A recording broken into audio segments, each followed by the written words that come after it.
സമയം ഏകദേശം 7 മണി കഴിഞ്ഞിട്ടുണ്ട്. 8 മണിക്ക് പോകേണ്ട വ്യക്തിയാണ്, ഇപ്പോഴും ഉറക്കം അങ്ങോട്ട് എഴുന്നേറ്റിട്ടില്ല കേട്ടോ. അങ്ങനെ ആ സമയം കൊണ്ട് ഞാൻ പോയി മോൻ ഇന്നിട്ടുകൊണ്ടുള്ള യൂണിഫോമും കാര്യങ്ങളൊക്കെ മാറ്റി വെക്കുവാണേ. ഇല്ലെങ്കിൽ പിന്നെ ആ ഒരു സമയം മൊത്തത്തിലൊരു വെപ്രാളമായിരിക്കും. ഇന്ന് മാത്സിൻ്റെ ഡിക്റ്റേഷൻ ഉണ്ട്. അതിൻ്റെ 1 മുതൽ 5 വരെയുള്ള കാര്യങ്ങൾ എൻ്റെ ചെവിയിൽ പറയുന്നുണ്ട്. എഴുതോ ഇല്ലെന്നുള്ളത് ദൈവത്തിന് മാത്രം അറിയാം കേട്ടോ. അങ്ങനെ പല്ല് തേക്കാനായിട്ട് ബ്രഷും കാര്യങ്ങളൊക്കെ എടുത്തുകൊണ്ട് വരുവാണ്. ഇന്നൊരു വാശിയായിരുന്നു ഒറ്റയ്ക്ക് പല്ല് തേക്കണം എന്നുള്ളത്. പക്ഷേ അത് സമ്മതിച്ചാൽ ശരിയാവത്തില്ലല്ലോ, ആൾ തേച്ച് തന്നെ അങ്ങോട്ട് വൃത്തിയാവത്തില്ല കേട്ടോ.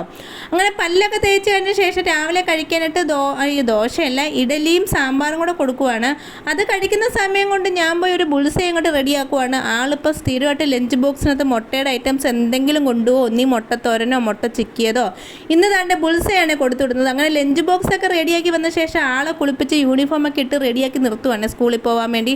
ഇന്ന് ഷൂ ഇട്ട് കൊടുക്കുന്നില്ല, മഴയുണ്ട്, തൽക്കാലം ഷൂ ഇടണ്ടെന്ന് സ്കൂളിൽ നിന്ന് പറഞ്ഞിട്ടുണ്ട്. അങ്ങനെ ബസ് കയറാൻ ചെന്നപ്പോഴേക്കും ബസ് വന്ന് ഒന്ന് തിരിഞ്ഞു പോലും നോക്കുന്നില്ല കേട്ടോ, ഒരു ടാറ്റ പോലും തരുന്നില്ലേ.